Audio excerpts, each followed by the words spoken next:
Bueno, em, bueno, la charla de hoy es este tema sobre la estructura de los operadores que conmutan con las transiciones enteras. Em, y les voy a contar un poco o sea, la estructura de la charla. Va a ser primero hablar sobre los espacios que son invariantes por las traslaciones enteras, que son los espacios en donde actúan estos operadores que vamos a estudiar, que son los que conmutan con las traslaciones enteras. Y después de hablar de la estructura de estos operadores y entenderlos un poco, vamos a ver una cosa que es lo que nosotros llamamos S-diagonalización, y ahora, si no me equivoco, me quedó acá colgado una cosa que es mentira, que no vamos a ver.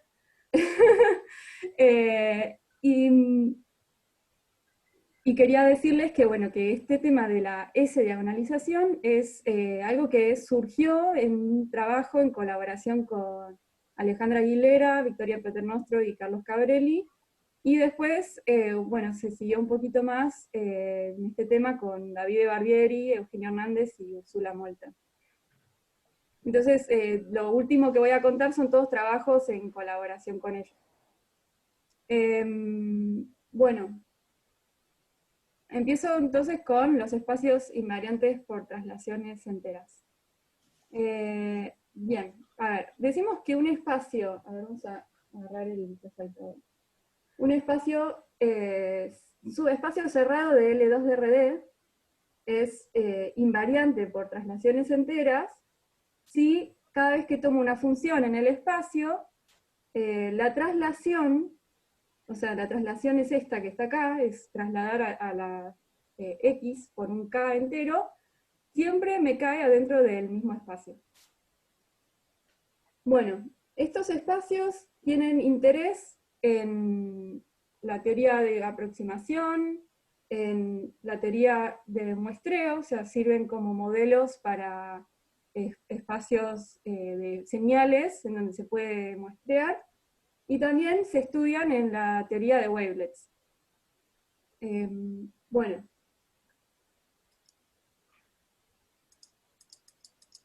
Perdón, a ver. Ok, entonces, un espacio invariante por traslaciones enteras tiene la siguiente forma. A ver, pará. Vamos a decirlo así, bien. Si tengo un conjunto a lo sumo numerable en L2 de RD, voy a llamar esta cosa que está acá, S de phi, el generado por las traslaciones enteras de las funciones de este conjunto, ¿sí? Y lo que quería decir en realidad es que todo espacio invariante por traslaciones enteras, yo acá siempre voy a poner SI que viene de shift invariant, es de esta forma, o sea que siempre hay un conjunto de generadores que las traslaciones de esas funciones me hacen, me generan todo el espacio B. Bueno, si el conjunto de generadores de B, o digamos, si B tiene un conjunto de generadores finito, entonces decimos que B es finitamente generado. Y otra cosa es que si B es finitamente generado, entonces se puede definir la longitud del espacio B, que es el mínimo natural para el cual existen L generadores, ¿sí? O sea, si existen L generadores para B, y es la mínima cantidad de generadores que tiene, entonces se dice que la longitud es L. Bueno, para entender la estructura de los espacios invariantes por traslaciones, hay una herramienta que es muy importante, que es la del mapa de fibras, o la fiberización, no sé cómo decirlo bien en español. Este mapa consiste en lo siguiente. Es un operador Tao que lo que hace es mandar a las funciones de L2 de RD a una sucesión en L2 de Z a la D, que se construye así. O sea, primero hay que transformar a la función y después trasladarla por los enteros, ¿sí? Y bueno, entonces es una función que para cada punto en el 0, 1 a la d, ¿sí? Me define una sucesión en L2 de z a la d, ¿sí? Esto que está acá, este L2 de 0, 1 a la d, L2 de z a la d, es este espacio. Es el espacio de las funciones medibles que justamente van del 0, 1 a la d a las sucesiones, tales que satisfacen esto que está acá, ¿sí? Y también, o sea, justamente con esto se puede definir una norma, tomando esto a la 1/2, sería la norma de phi, en ese espacio. Entonces es un espacio de Hilbert, y lo que tenemos es que este mapa tau es un isomorfismo isométrico entre L2 de R a la D y este espacio L2 del 0, 1 a la D, L2 Z a la D. Bueno, una propiedad de este mapa es que si yo le tomo tau a una traslación de f, lo que sucede en cada omega es que sale una exponencial con frecuencia en la traslación que estoy haciendo, ¿sí? Esto se ve fácil porque acuérdense que una transformada de Fourier manda traslaciones en modulaciones. Entonces, las traslaciones en J de f se convierten en una modulación con frecuencia en J de la fibra de la función f. Bueno. Y asociado a este mapa está este tema de la función rango. Vamos a decir que una función rango es un mapa que hace lo siguiente. Sale del 0, 1 a la d, y para cada omega toma como valores subespacios cerrados de L2 de z a la d, ¿sí? O sea, para cada omega me devuelve un subespacio de L2 de z a la d, cerrado. Bueno, ¿y por qué tienen importancia estas funciones rango? Es lo siguiente, que es el teorema de Gelson, que probó en 1964, pero también se la adjudica a Bouwnik un poco porque él lo probó de otra manera y lo formuló diferente, ¿sí? Entonces, lo que dice este teorema es que para todo espacio Schiff invariant, ¿sí?, existe una única función rango medible. Hasta acá yo no hablé nada de medibilidad y lo voy a omitir. Hay una noción de medibilidad para la función rango, pero vamos a dejar de lado eso por ahora. Bueno, existe una única función rango que cumple lo siguiente. Si f está en B, perdón, f está en B, sí, solo sí, las fibras de f viven en este subespacio J de omega, ¿sí? Y esto tiene que valer para casi todo omega en el 0, 1 a la D.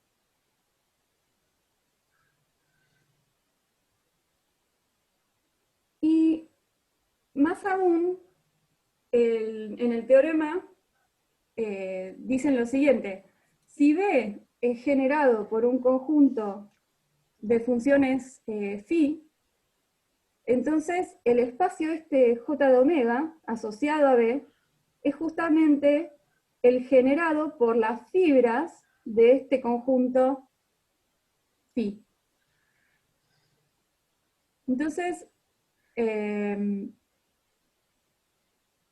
la primera observación que sacamos de esto es que si B fuera un espacio finitamente generado, y digamos que tiene longitud L, ¿sí? O sea, que tiene L generadores como mínimo.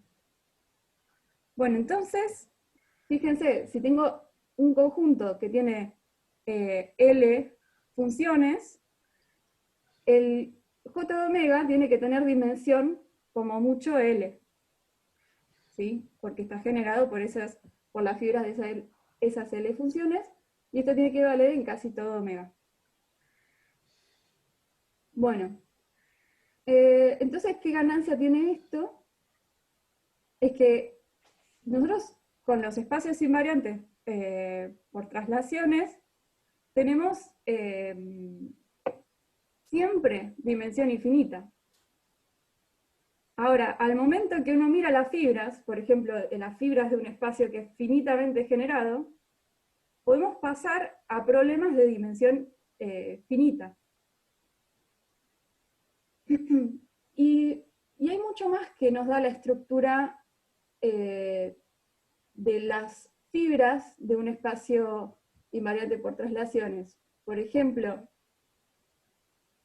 se puede ver que es equivalente que las traslaciones de un conjunto de generadores es un marco o base de Riesz del espacio invariante por traslaciones B, si y solo si las fibras de esas funciones forman un marco o una base de Riesz del espacio J de omega. Ahora, lo que sí tiene que cumplirse es que las constantes tienen que ser uniformes. Porque uno puede ir de acá para acá fácilmente, pero de 2 a 1, la única forma en que lo puede lograr es que justamente las constantes sean uniformes, ¿sí? Acá les voy a poner una diapositiva con la definición de marco y base de Riesz, por si alguien no lo tiene presente. Decimos que en un espacio de Hilbert separable, una sucesión es un marco, en inglés es frame, de H, si existen constantes AB, tales que se cumple esta desigualdad, que fíjense que es como una generalización de la identidad de Parseval. Y es completa, ¿sí? Ahora, si esta sucesión, además de satisfacer esto, es minimal, se dice que es una base de Riesz. Bueno. Ahora sí voy a pasar a hablar de los operadores que conmutan con las traslaciones enteras. Estos operadores son, digamos, como de interés adentro de lo que es la teoría de los espacios invariantes por traslaciones, porque tienen esta propiedad especial que es que, bueno, conmutan con las traslaciones enteras, que acá decimos que un operador conmuta con las traslaciones enteras si conmuta con las traslaciones enteras, o sea, bastante redundante esta diapositiva. Entonces, a ver, con los operadores, estos los voy a llamar shift preserving, o sea, probablemente se me escape decir shift preserving en vez de que conmuta con las traslaciones enteras. Y voy a escribir también SP cuando quiera resumir esto. O sea, si leen SP, estoy hablando de un operador que conmuta con las traslaciones enteras. Muy bien. Bueno, lo que les quería decir ahora es que para el operador shift preserving se puede encontrar algo parecido a lo que sería la función rango de un espacio invariante por traslaciones. Y este se llama operador rango. Entonces vamos a decir la definición, es que un operador rango sobre J es un mapa que para todo elemento en el 0, 1 a la D lo que va a hacer es mandármelo a un operador, o sea, toma como valores operadores, ¿sí? Y son operadores, que los notamos así, O de omega, que están definidos sobre el J de omega, una función rango, y van a parar a L2 de Z a la D, ¿sí?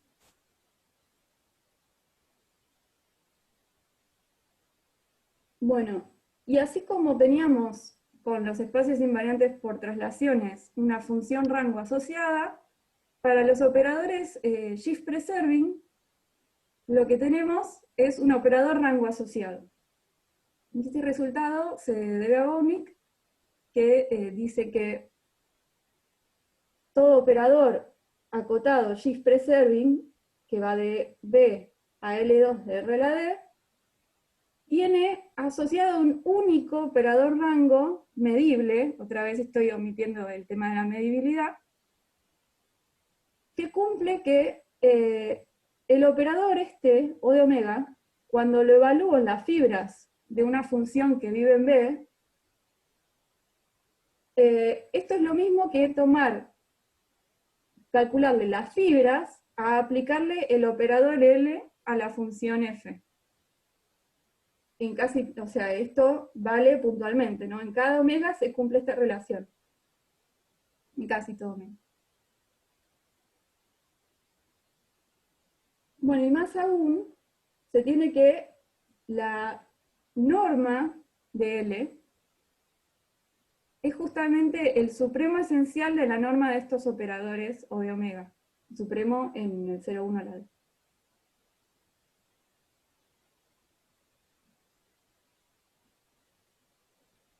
Y para los que están familiarizados con las integrales directas, quería comentar que si yo considero este espacio, llamemos MJ, a las traslaciones, perdón, a las traslaciones no, a las fibras de B, ¿sí? O sea, acuérdense que las fibras de B, o sea, yo tengo las fibras de B son funciones que las evalúo en un omega, ¿sí? Esto sería como mirar nada más, no lo puntual, solo la fibra sin evaluar en omega. Entonces, este es un subespacio multiplicativamente invariante. O sea, ¿esto qué quiere decir? Es como lo que les había dicho antes.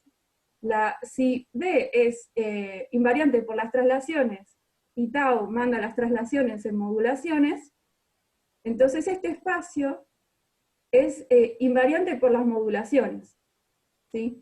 Y además es invariante, bueno, por multiplicar por funciones que están en el infinito. Bueno, y si uno observa esto que está acá, tomo este operador,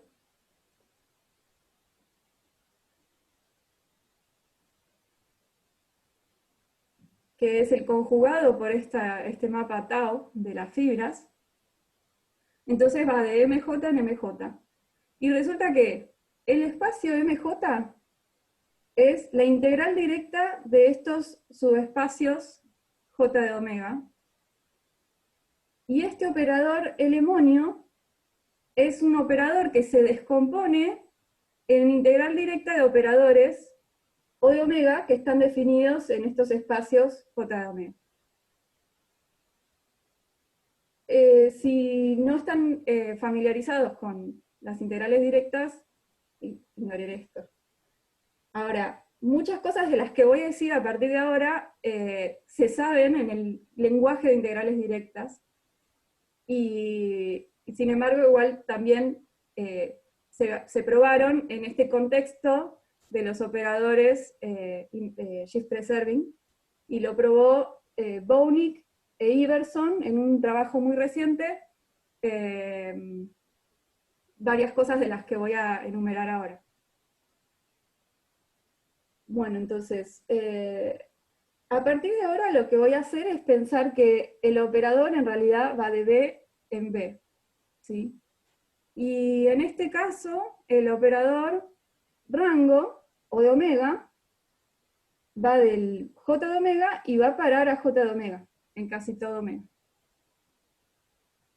Bueno, y tenemos propiedades que valen puntualmente para estos operadores O de omega, que se relacionan con las propiedades de L, el operador original en el espacio B.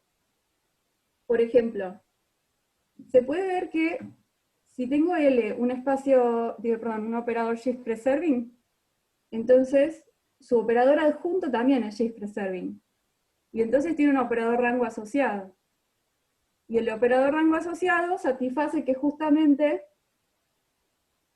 adjuntar el operador rango de L en cada omega, ¿sí? Y en consecuencia de esto, tenemos que, por ejemplo, L es un operador normal, o también autoadjunto, si solo si cada O de omega es normal o autoadjunto en casi todo omega. ¿Sí? Entonces, las propiedades de L se ven reflejadas puntualmente en cada uno de estos operadores O de omega. Otro ejemplo es que L es inyectivo, si solo si O de omega es inyectivo en casi todo omega. Y por último quería contar esta, que es bastante importante, que es que el subespacio que es el núcleo del operador L, es un espacio invariante por traslaciones, y su función rango asociada es justamente mirar el núcleo del operador rango O de omega en casi todo omega.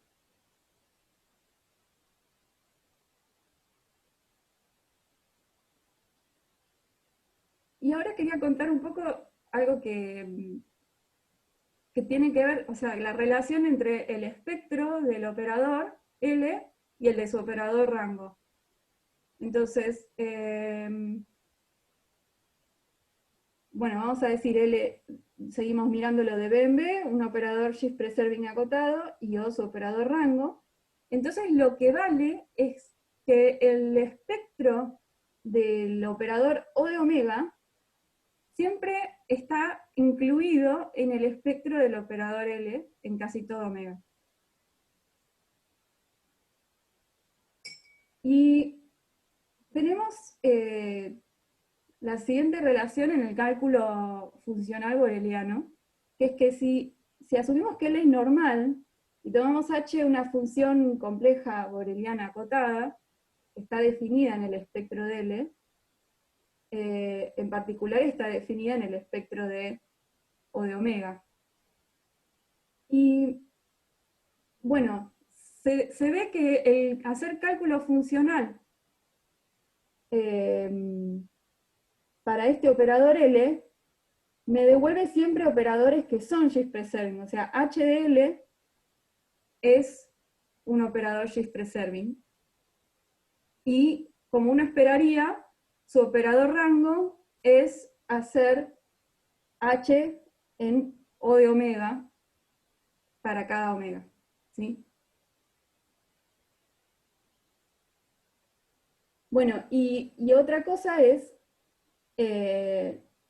cómo se relaciona para un operador normal su medida espectral con la medida espectral de su operador rango. Porque recuerden que si L es normal,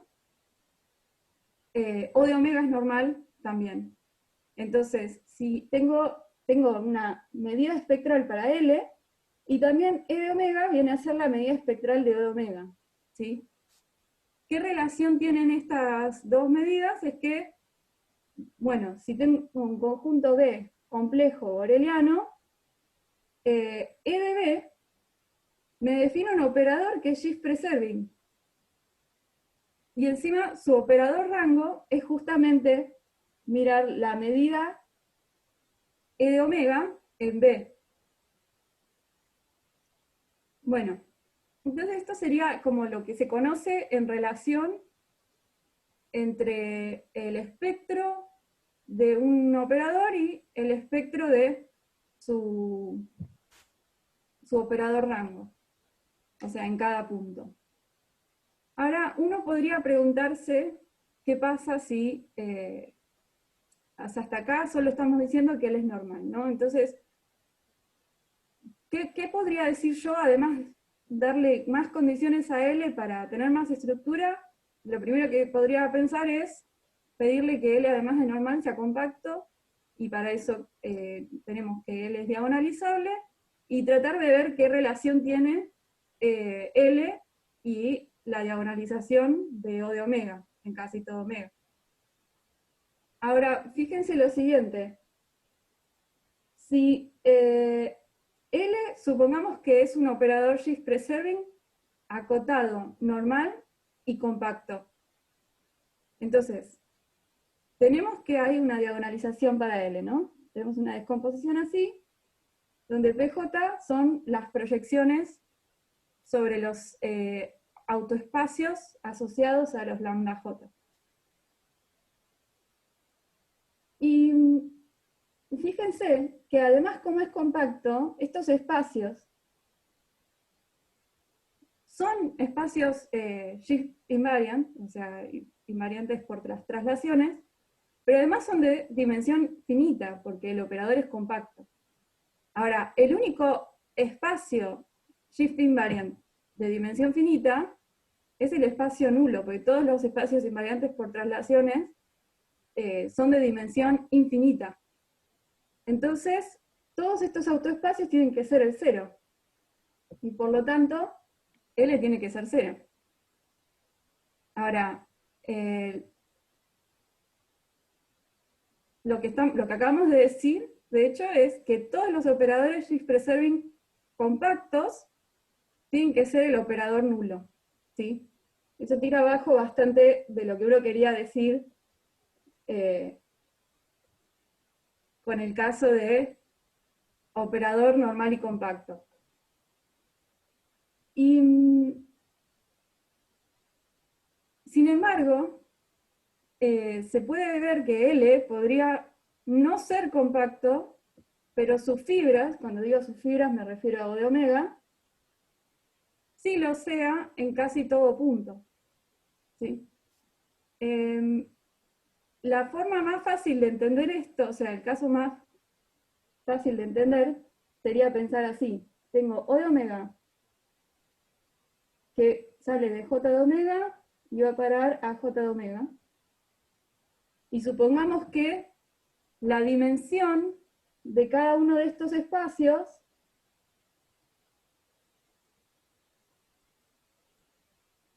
es finita. Bueno, un operador actuando en espacios de dimensión finita es compacto. Entonces ya con tener un L que no es nulo y sus fibras actúan en espacios de dimensión finita, es un caso en donde L no es compacto, pero sus fibras sí.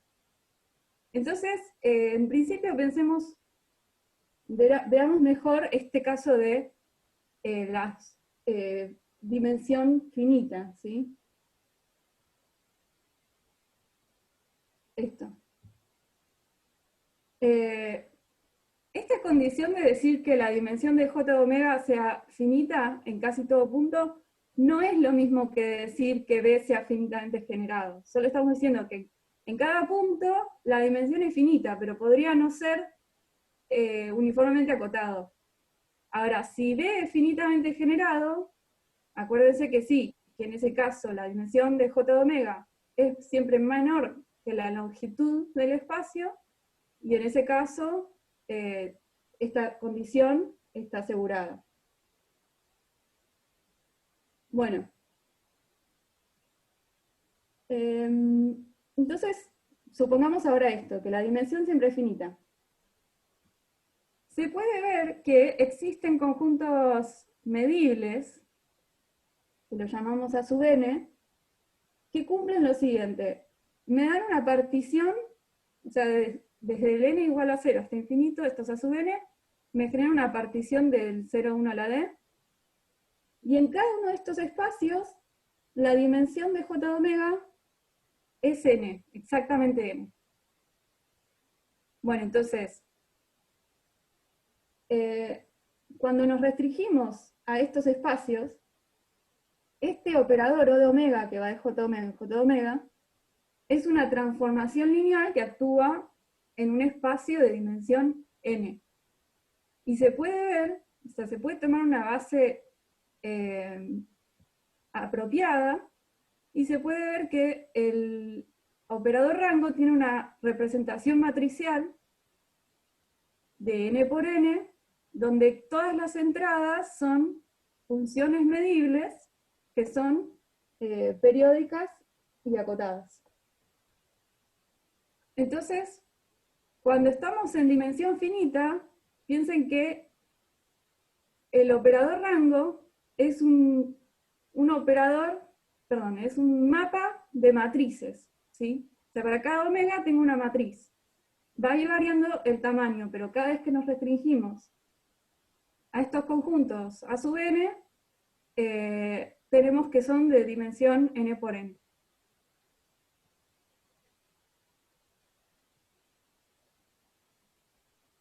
Bueno, entonces la pregunta sería, si O de omega es un operador que es diagonalizable, o sea, si estamos en el caso de dimensión finita, en cada omega tenemos una matriz, y esas matrices pueden ser diagonalizables, ¿sí? Entonces, más allá de que para L no es posible eso, no es posible diagonalizar, ¿se puede encontrar una estructura mejor para L? O sea, si todas sus operadores O de omega son diagonalizables. Bueno, entonces esto es lo que nos lleva al tema de esa diagonalización. Pero para contar este tema, primero tengo que definirles este operador que va a ser clave en todo lo que es la S-diagonalización. Y aclarar que S-diagonalización, la S viene de shift, o sea, shift diagonalización. Bueno, este operador es lo siguiente, se ha dado una sucesión en L2 de Z a la D.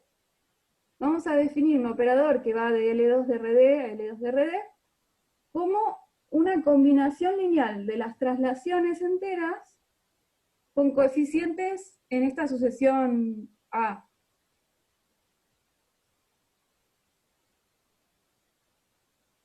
Y bueno, este operador se puede ver que está bien definido y es acotado si solo si A, esta sucesión, es de espectro acotado. ¿Eso qué quiere decir? Que su transformada de Fourier está en el infinito, del 0, 1 a la D, donde su transformada de Fourier es esto que está acá.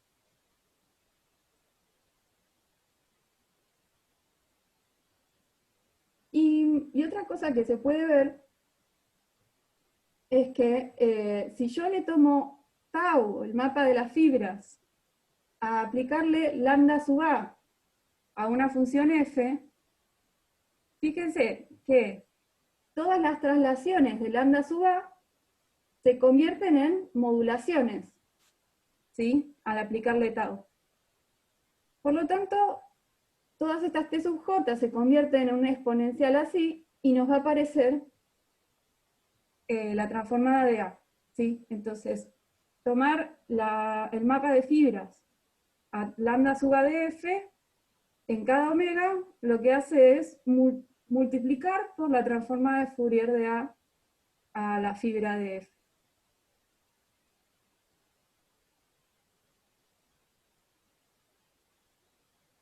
Y otra cosa es que al operador lambda sub a, si yo me restrinjo al operador, al espacio B, espacio invariante por traslaciones, entonces lambda sub a va a ir de B en B, y además es un operador shift preserving, ¿sí? O sea, es claro que las combinaciones de las traslaciones conmuta con las traslaciones.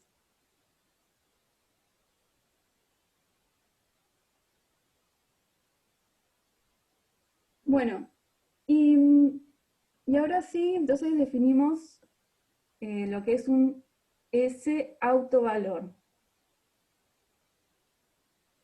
A ver, si tengo un operador acotado y shift preserving, L, decimos que lambda sub A es un S autovalor de L si cumple lo siguiente. El núcleo de mirar la diferencia entre L y lambda sub A es no nulo.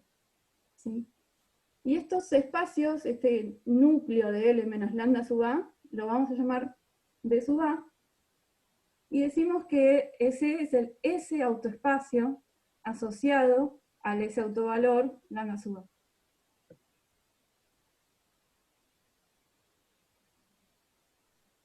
Bueno, y se puede ver que este espacio B sub A es shift invariante, o sea que invariante por las traslaciones. Y además es invariante por L, o sea, si a L le aplico B sub A, me va a caer en B sub A. Y otra cosa que se puede ver es que, fíjense, si O de omega es el operador rango de L en omega, lo evalúo en una fibra de F, donde F vive en B sub A. Bueno, esto que está acá es justamente la definición de O de omega. O sea, por definición O de omega es eso. Ahora, cuando me estoy restringiendo a B sub A, L de F coincide con hacer lambda sub A de F. Y por lo último que vimos atrás, esto es lo mismo que multiplicar por la transformada de Fourier de a la fibra de F. Entonces, fíjense que lo que estamos viendo es que evaluar a O de omega en la fibra de F es lo mismo que multiplicar por esa transformada de A en omega a la fibra de F. Y esto, bueno, nos lleva entonces a las primeras conclusiones, que es la siguiente. Primero que nada les voy a decir la notación que voy a usar. Este sigma de B es el espectro del espacio B, viene a ser los omegas en el 0,1 a la D, donde el espacio, la función rango en omega no se anula. ¿Sí? Digamos, es donde las cosas no son cero. Bueno, entonces la primera conclusión que se ve fácil de lo que acabamos de decir atrás, es que si lambda sub A es un S autovalor de L, entonces este elemento, la transformada de A en omega, es autovalor de O de omega para casi todo omega, en donde tiene sentido, digamos, donde B sub A no es el espacio con función rango nula. Bueno. Y otra conclusión que se puede sacar es la siguiente, es que B sub A, dijimos que era un espacio invariante por traslaciones, entonces tiene una función rango asociada. Y su función rango es justamente esto que está acá, que es nada más y nada menos que el autoespacio asociado al autovalor A, transformada de A, ¿sí? Entonces, perdón, el autoespacio asociado a esto que está acá, de O de omega.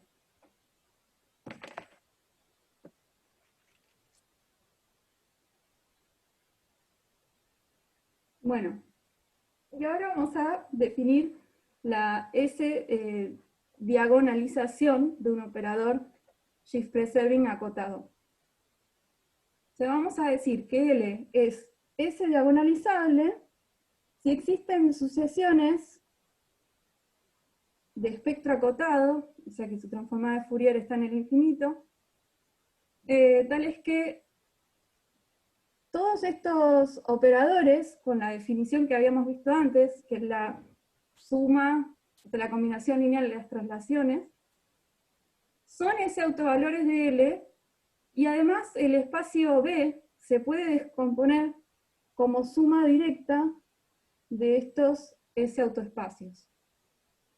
¿Sí? Acá aclaro que en principio la suma no es ortogonal, es directa. Y una aclaración más es que un operador que sí es ese diagonalizable, no necesariamente tiene una única S diagonalización. ¿Sí? Se puede construir infinitas distintas y ese es, bueno, el tema de que no hay unicidad.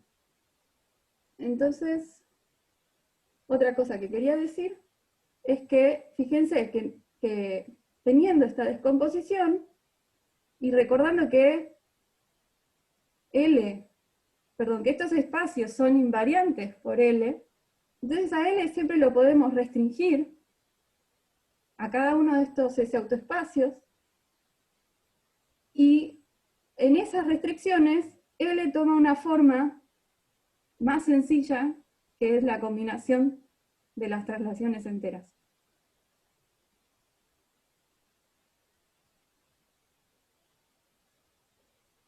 Bueno, a partir de ahora, por un momento vamos a suponer que B es un espacio finitamente generado, ¿sí? O sea, que tiene finitos generadores, y por lo tanto la dimensión de J de omega siempre es menor o igual que la longitud del espacio B.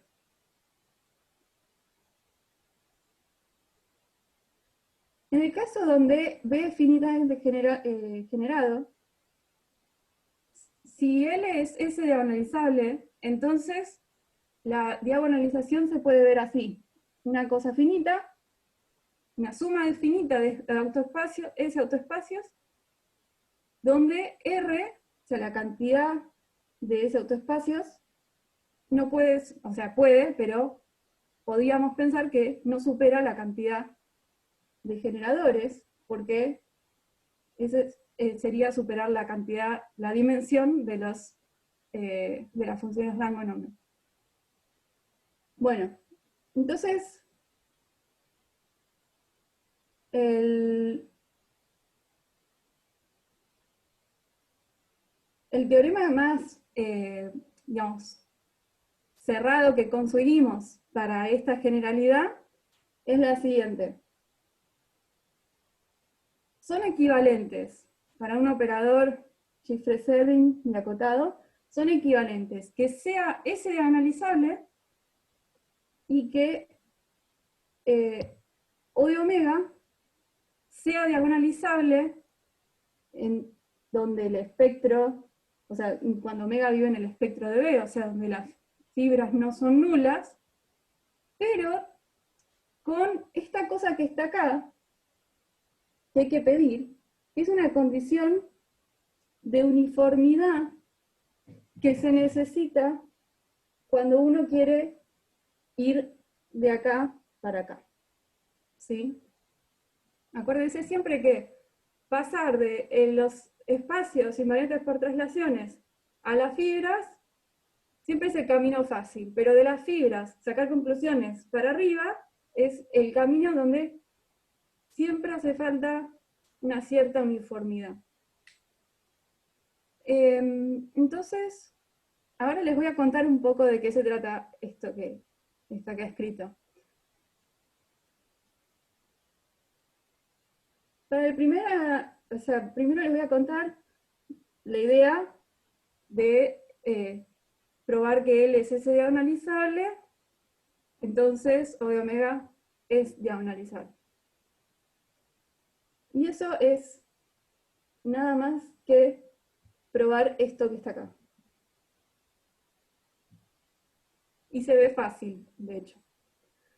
Que si D es ese diagonalizable, tiene una descomposición de este estilo, en suma de S autoespacios, perdón. Y se puede ver que si tengo esta descomposición para B, entonces para las fibras tengo una descomposición en suma directa de estos espacios que son justamente las funciones rango asociadas a cada uno de estos. Entonces, este es el camino más fácil. Ahora, lo que se complica es la vuelta. Si para la vuelta uno quiere probar que, digamos, primero quiere probar que si O de omega es ese diagonalizable, perdón, O de omega es diagonalizable en el sentido clásico, entonces J de omega se descompone de esta forma. Y después probar que si tengo esta descomposición para J de omega, entonces tengo esta descomposición para el espacio B. A ver, entonces, son dos dificultades que son separadas una de la otra, y les voy a contar la primera entonces. Si yo quiero, o sea, tengo que O de omega es diagonalizable en casi todo omega en el espectro de B. Si quiero tener este tipo de descomposición, me tengo que hacer la siguiente pregunta. ¿Existe una selección medible de los autovalores de O de omega?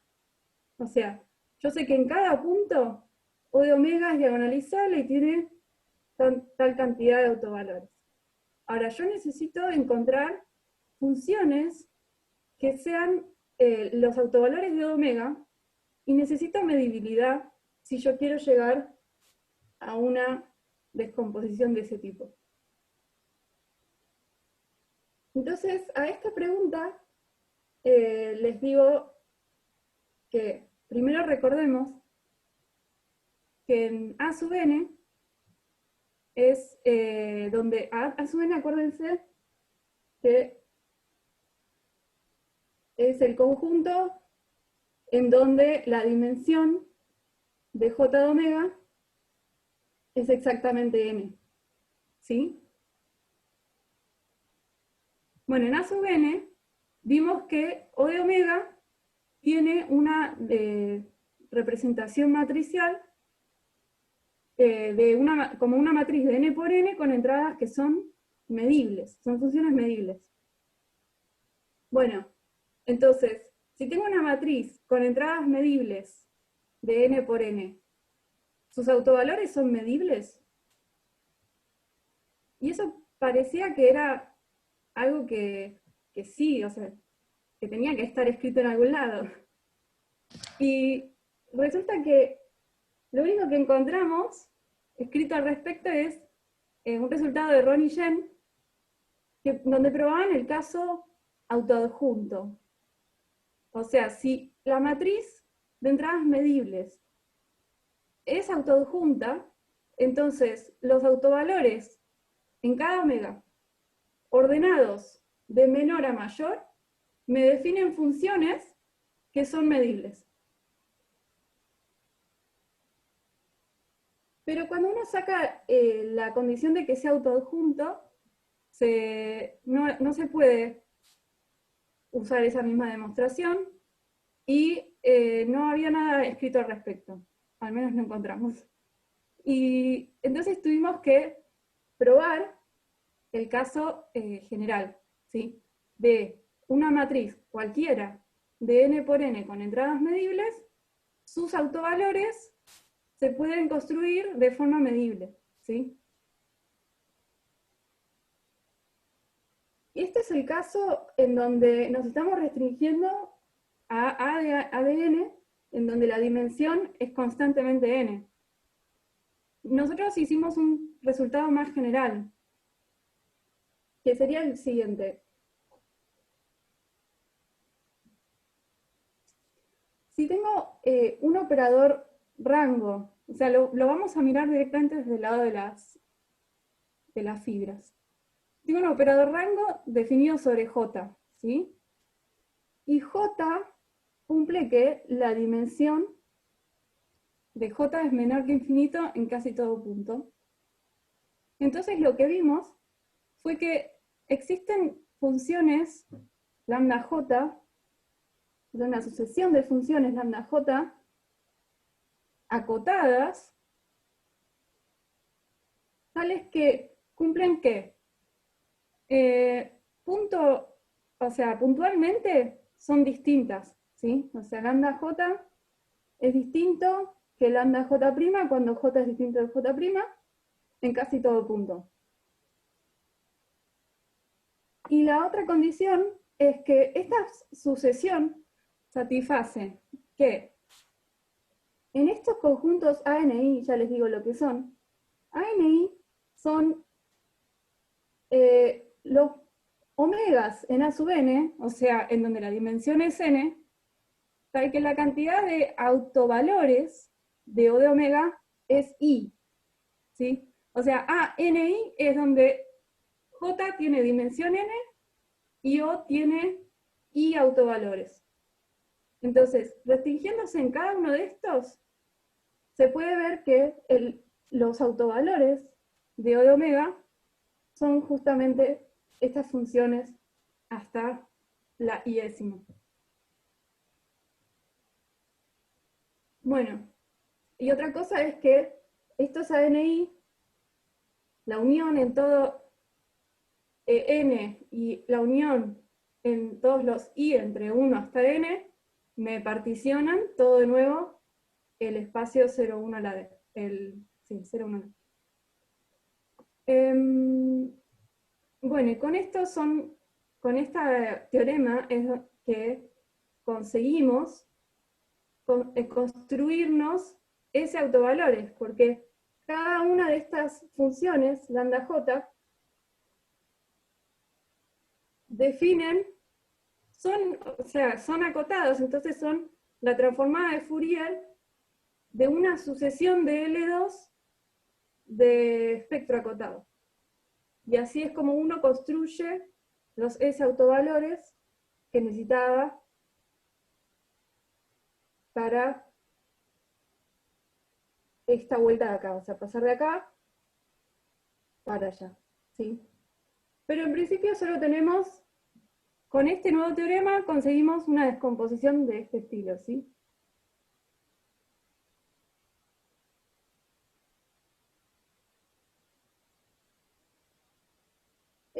La siguiente dificultad es que incluso si yo tengo una descomposición de este estilo, no es cierto, en general, que puedo pasar al espacio B de esta manera. Y el problema de esto es que en dimensión infinita no siempre es cierto que la suma de subespacios cerrados sea cerrada. O sea, la suma de dos subespacios cerrados en dimensión infinita podría no ser cerrada.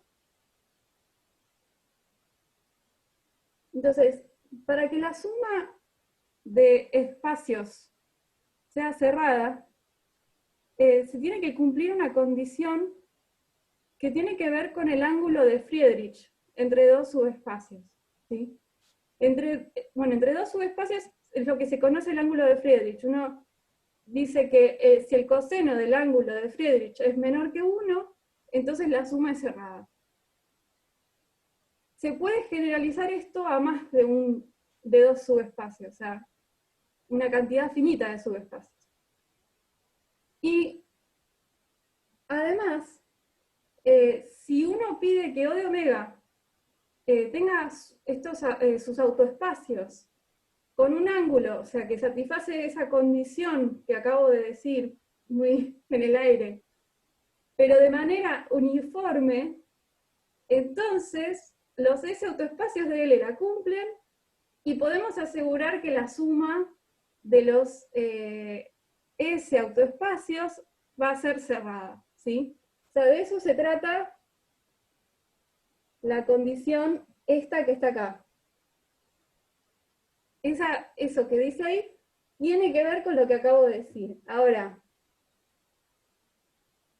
no me voy a meter en esas cuestiones porque es muy técnico y va a ser largo, entonces vamos a ignorar esa parte y les voy a decir igual que hay buenas noticias, que es que cuando el operador es normal, podemos sacar de lado, ok, ya termino entonces. Cuando el operador es normal, podemos sacar de lado la cuestión del ángulo. ¿Por qué?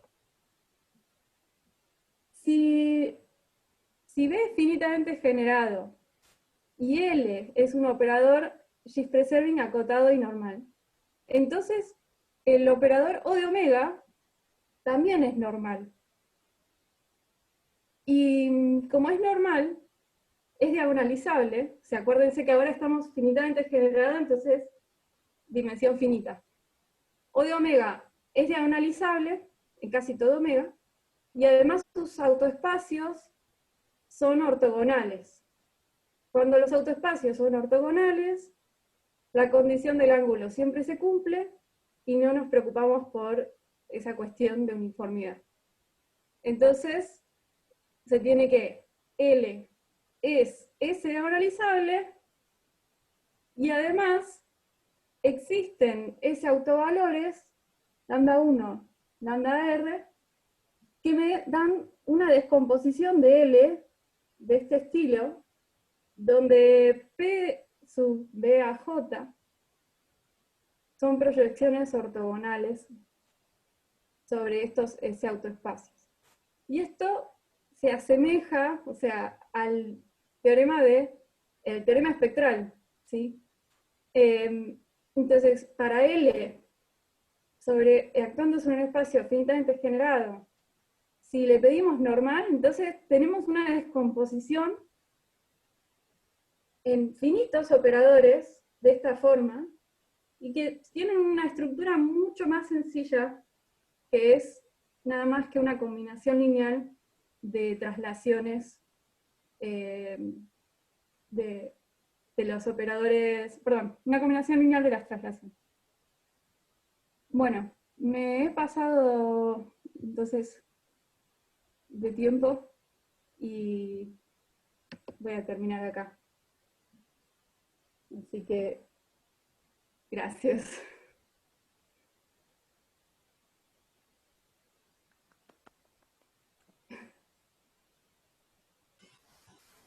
Buenísimo.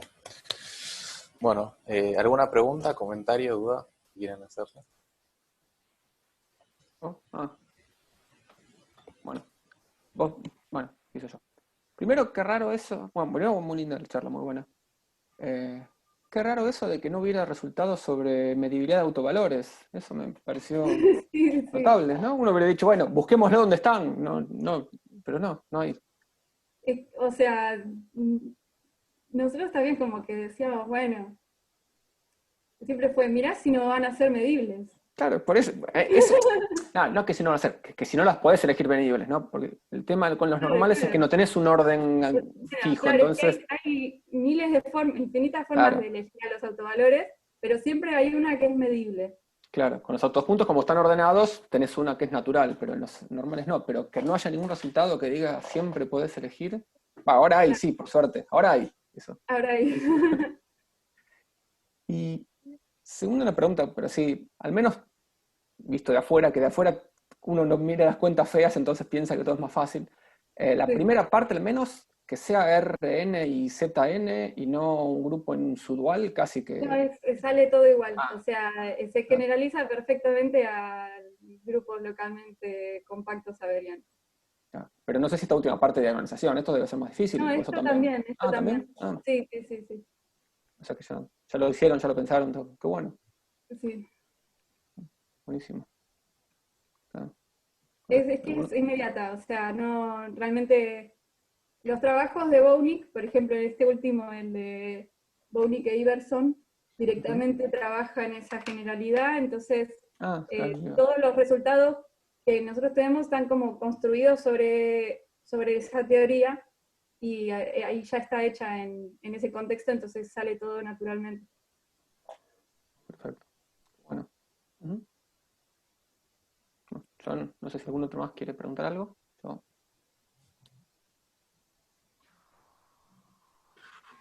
Yo, o sea, entendí un octavo de lo que dijiste, Di, pero me pareció súper interesante y está buenísimo.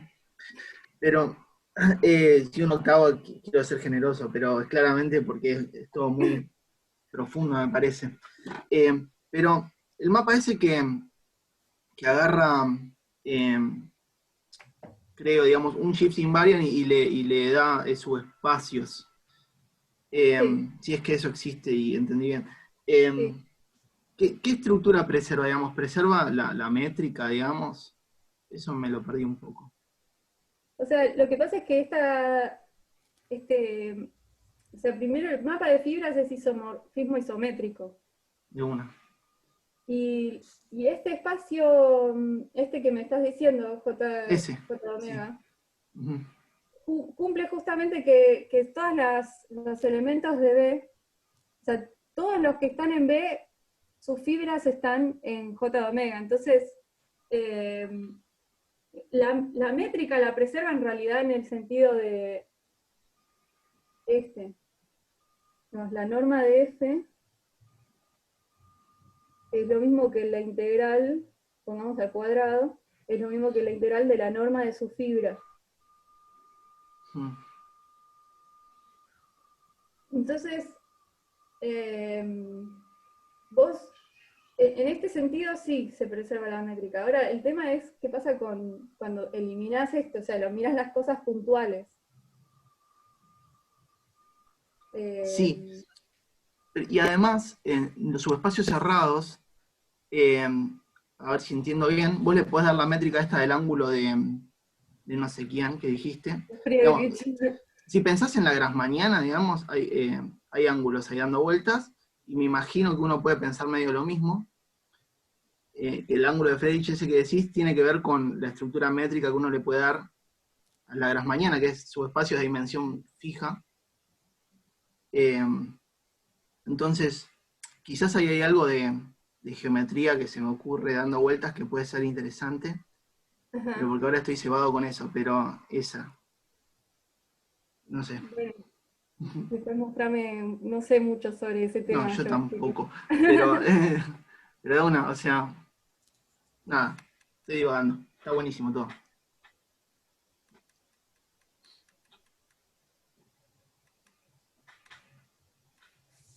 Ya que salió la isometría, yo tenía otra cosa, pero que creo que ya me di cuenta que justamente por eso no funciona.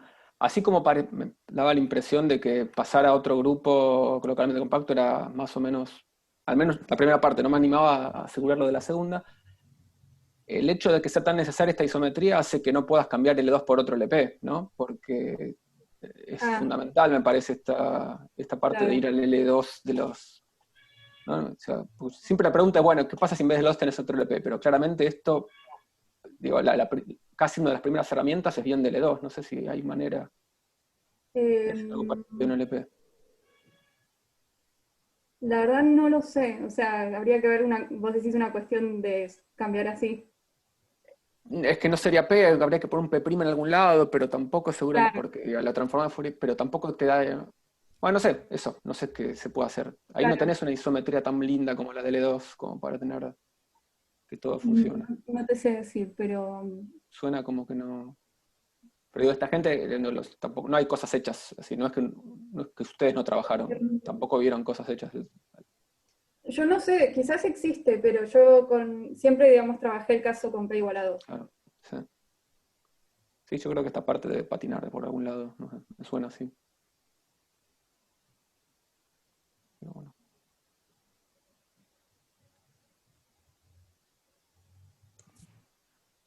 Bueno, si no hay más preguntas, volvemos a agradecerle a la oradora. Sí. Muy buena, muy linda la charla. Muy bien.